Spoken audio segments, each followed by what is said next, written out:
Bueno, atzalde ondan hori, hasingo gera osoko bilkura honetan. Lehenengo puntua, 2023ko apirilaren 26an eta maiatzaren 2an egindako bileri dagozkien aktak onartzea.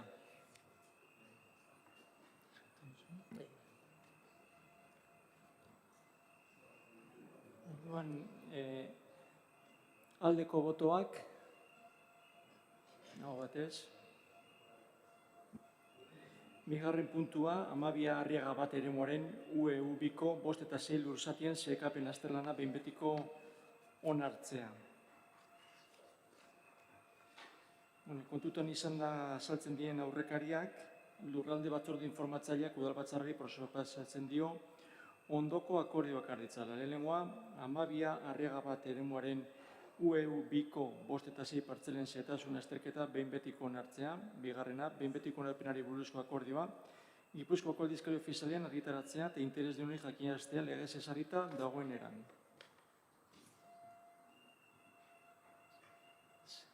Zerbait, ez bada zer,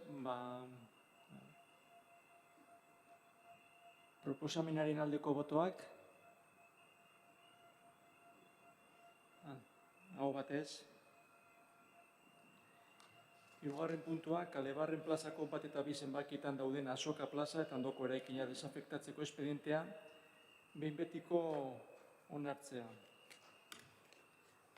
Kontutan irizpidean azaltzen diren aurrekari guztiak, lurralde batzordeak udalbatzarrari proposatzen dio ondoko akordioak harritzala. Lehenengoa, Kalebarren plazako 1-2 zenbakietan dagoen udal Azoka plazaren eraikinaren eta ondoko eraikinen kalifikazioa juridikoaren aldaketa onartzea jabari publikotik desafektatzeko eta ondasun gisa kalifikatua gelditzeko. Bigarrena, alkate andreari, erura legez ordezkatuko den alkate ordeari eskumena ematea desafektatutako lursailen harrera egin dezan. Tokiko erakunde ondasuni buruzko 8.3 artikuluan esatatutako ondorietarako. Hirugarrena, akorde honi buruzko egiaztagiria Eusko Jaurlaritzara osasun sailera bidaltzea dagozkion ondorioetarako.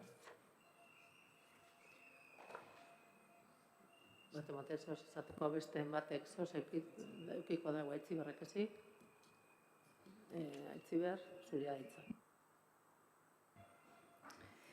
Ambulategia merkatu plazara pasatzeko erabaki improvisatua da, ze abenduko antolakuntza batzordean guk merkatu plazari buruzko galdera bat egin genuen, eta bere etorkizunen inguruan, eta esan zitzaigun, ziurtatu zitzaigun, ez zegoela inolako proiekturikan gune horretarako, eta ondoren, 3 hilabete ondoren, iragarpen bat egin zitzaigun, ambulategi berria hor jungo zala esaten, ez?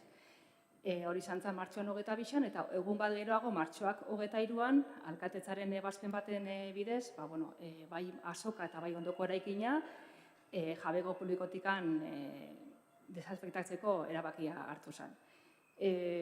Oposizio aldertekin ez da erabakia hartzeko orduan, ez da bat ere hitz egin, ez da behin eratzea bat ere kontuan hartu, eta legealdiko azken pleno honetan eskatzen zaigu, hau onartu. Kontuan izan da, hurrengo legealdi osoa edo legealdi osoa baino gehiago baldintzatu dezakela. Hau ere uste dugu da izan dela herritarren bizkar hartutako erabakisa eta eztabaida publikorik gabekoa. Beraz, guk kontra bozkatuko dugu.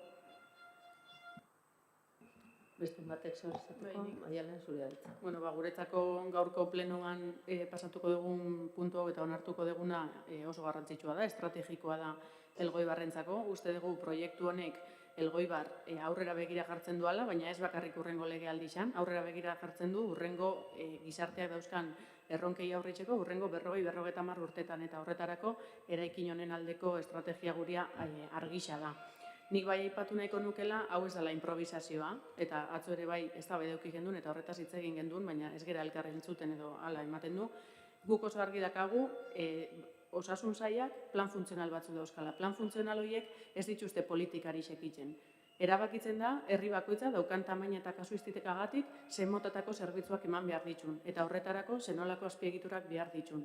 Guk badakigu Elgoibarko azpiegiturak bere ordutegia zabaltzea behar duala, eta horretan ari gera lanean. Baina baita ere, lan hori itzen ari gerala, kontziente gera plan funtzionala ikusita, beharra dauala eraikina gaur egun daukan metrajian, bikoitza gutxienez euki beharko lukeela anbulategi batek Elgoibarko herritarrei kalitatezko zerbitzu hori bermatzeko. Eta horregatik proiektu honen alde egiten dugu eta horretan ari gera.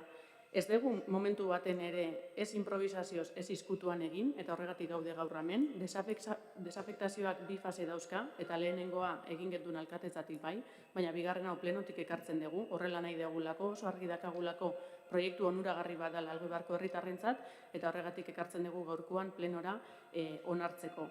Uste dugu legealdi osoa ez duela baldintzatuko ditula herritarrain urrengo 40 urteetan zernolako baldintzetan erabili nahi ditugun gure osasun zerbitzuak, eta horregatik ingo dugu, eta gainera esan ekonomikoki zero baldintzatuko digula. Segatik hemen inbertsio guztia etorrik adalako Jaurlaritzak indako inbertsio batetik. Eta uste dugu horrek Elgoibar eraldatzen eta Elgoibar hobetzen asko lagunduko digula. Batez ere gure erdigunia badaukala beharra ere bai hori hobetu eta regeneratzen jarraitzeko.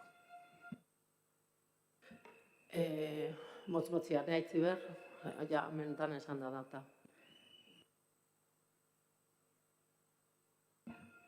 Orduan esan ez orduan batzordean gezurra esan zitzaigula?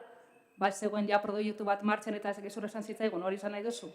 Zea, apoan gainera, etzan azaltzen ere proiektu hori hor jungo zanikan ere, apoan azaltzen zen, ambulategia jungo zala, plazan txikisa zegoen lekuan. Eta gero esan duzue, ez duzuela eskutuan egin, guri ez diguzue, gurekin ez duzu kontatu erabaki horretzeko, eta herriakin ere ez. Orduan zuen alderdiko erabaki bat izan da, batzokien hartako erabaki bat izan da. Ez herrian, ez da ingo eztabaida publikorik gai horren inguruan. Guk ez dugu inolaz ere gezurrik esaten, uste dut gezurrak beste batzuk esan zituztela atzo, eta horretan argi gelditzen da, ze gaur plenotik pasatzen ari gera, eta iztu zitzaigun gaurko gai ordenian ze puntu zauden, edo esken itxun irakurri nahi izan, ez dakit zer izango zen. Guk oso argi daukagu plenotikan pasatu behar ditugula erabaki hauek, beti indegun bezalazi, eta horretan ari gera gaur. Zintzotasunez plenotik pasatzen, nik uste dut gaur, nabarmen gelditzen dela zeinek itxen duan anbulategi berri baten alde eta zeinek kontra. Bueno, eta bozkatu ingo du.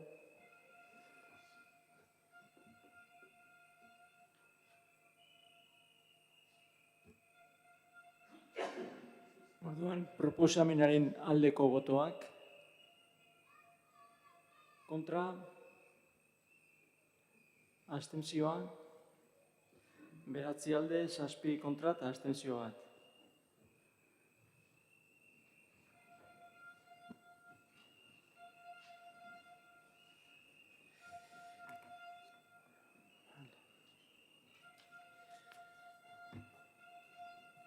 Laugarren puntua, Elgoibarko eta Udalkiro Patronatuko 2022ko kontu orokorraren behin betiko onarpena. Ikusita irizpidea agertzen dien aurrekari guztiak, Udalbatzaren osoko bilkurari ondorengo akordioak ditzala proposatzen zaio. Lehenengoa, Elgoibarko Udalaren beharren aurrekontuak eta Udalkiro Patronatuaren aurrekontuek osatzen duten 2022ko ekitaldiaren kontu orokorra onartzea. Eta bigarrena, herri kontuen Euskal Epaitegira arestiko espedienteak igortzea behar bezala onartutako dokumentazio guztiarekin batera.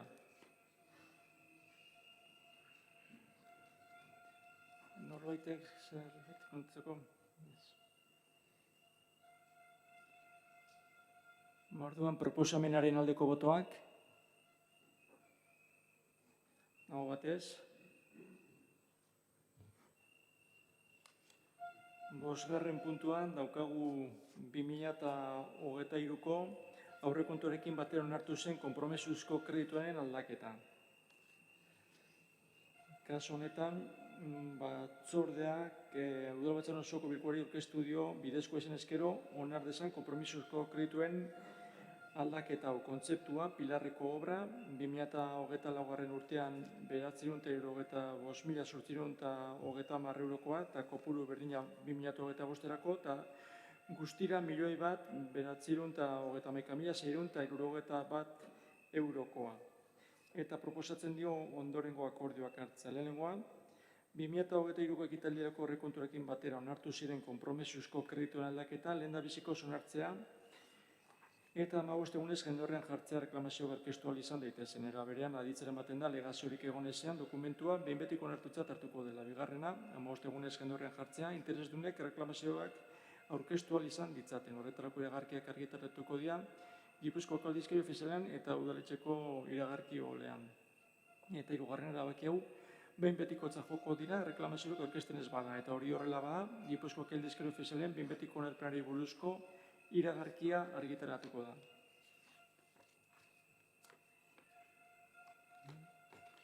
Hame matematezioz ezatian nahi omen deu. Ariana zuk ere ez da pasu izan ere, baitzi berzuria haitza.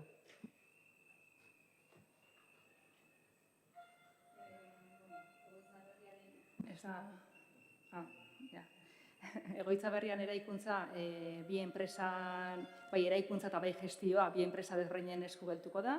Diputazioak hartutako erabakiaren ondoren, Elgoibarko udalak hurrengo 10 urteak izango ditu baldintzatuta. Eta kudeaketa eta zerbitzuari buruzko ez da inolako eztabaidarik hemen ere egon.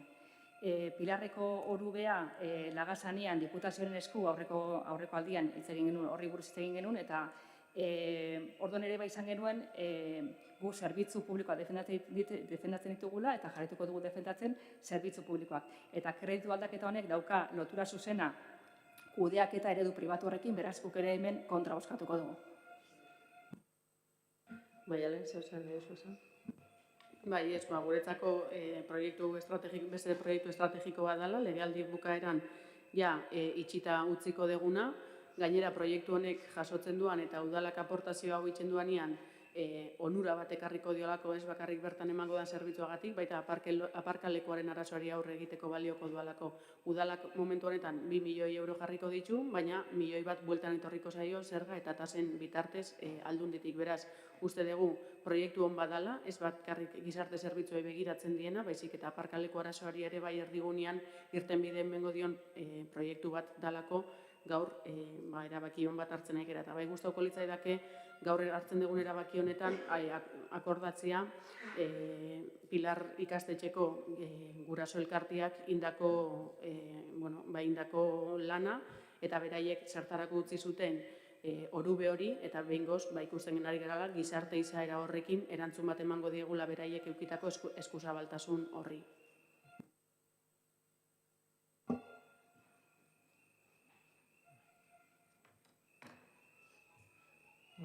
Orduan, proposamenaren aldeko botoak, kontra, abstentzioak, 9 alde, 7 kontra eta abstentzio bat.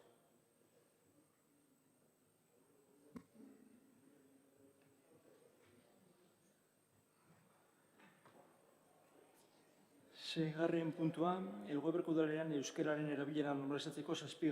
planaren 23-27 onarpena.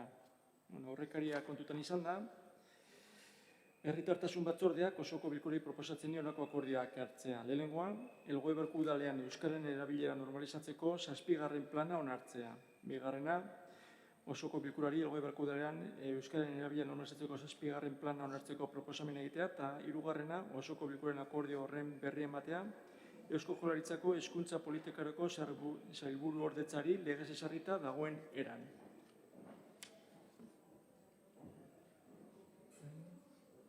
Ez dago ezer komentatzeko? Orduan, proposamenaren aldeko botoak, aho batez. 7. puntua, eskaerak eta galderak. Hemen eskari galderetan Ebaristok sartu zaban atzo, patronatutikan udal gobernuari egindako galdera batzuk. Pentsau nahi dut udal gobernuari itxen dizkiozula, Ebaristo, orduan erantzungo jatzuz udal gobernutikan, baina ez da baidarikan ez da izabela sortu. Orduan ez baldin baduzu, zeukitzen dituzu galderak eta erantzungo dizkizu Maialenek.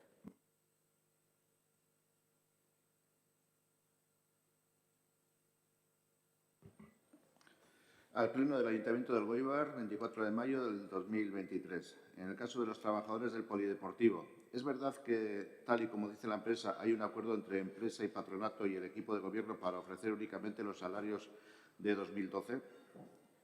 ¿El equipo de gobierno considera digno que los trabajadores subcontratados del polideportivo estén actualmente con unos salarios de 2012 menos el 10% y solo se les ofrezca volver a los salarios de 2012? ¿Son los 153.000 euros anuales que han puesto los elgoibarreses para la empresa que subcontrata el servicio del Patronato de Deportes para mejorar las condiciones de los trabajadores y actualizar sus salarios al coste actual de la vida? Tras 4 meses de sin soluciones, ¿qué está haciendo el equipo de Gobierno para que el dinero que han puesto los alcobarreses llegue a los trabajadores subcontratados del patronato? Maialen zuria gaitza. Bueno, lehenik eta behin adierazi, eskerrak eman gerturatu zeraten dan hori, lehenik eta behin adierazi, gure borondatia aurreko 2022ko irailetikan izan zala argisa eta patronatutikan proposamen bat luzatu zala, izan zala aurreko momentu horretan geneukan kontratua bertan bera guztia. Patronatuak pasaukan aukera kontratu hori luzatzeko beste 2 urtez, baina bagenekien lan baldintza horiek hobetu behar ziala, eta horrela, patronatuko batzordian adierazi izan bezala, kontratu hori eten eta baliabide gehiok jarriz oinarriak hobetuz, gure borondatia zen langileei bere lan baldintzak hobetu ahal izatea. Eta galderaetan azaltzen den bezala, 153.000 euro horiek urtean mahai gainean jartzea. Orduan, eztabaidak egon eta gero batzordian, aho batez onartu zian, gaur egun dauzkagun oinarrixak bere horretan mantentzea. Eta otsailaren batian martxan jarri zen kontratu berrisa. Udalak eta patronatuak enpresarekin ez daukate inongo akordiorik. Bai patronatuak eta bai udalak daukatena enpresarekin da lizitazio kontratu bat martxan. Bere momentuan eten zana, ez genuen luzatu, eta berritu zana. Eta hori izan zen patronatuko juntan, alderdi guztien adostasunez, onartu genduana.